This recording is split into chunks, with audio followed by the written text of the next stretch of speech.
Danes želim na hitro predstaviti kompresijsko spojko Plazon, njeno montažo, ker se rahlo razlikuje od kakšnih drugih konkurenčnih spojk. Namreč tesnilo je v utoru. Se pravi, cev tesni že sama po sebi.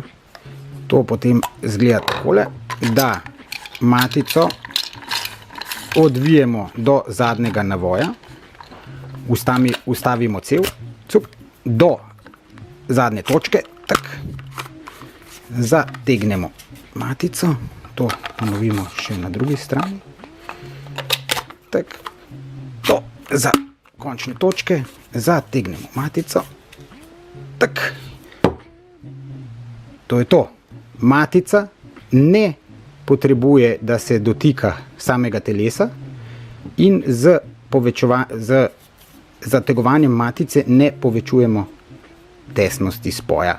Za zategovanje matice nikakor ne uporabljamo različnih orodij, da bi matico še bolj pritegnili, saj že tako spojka opravlja svoje delo.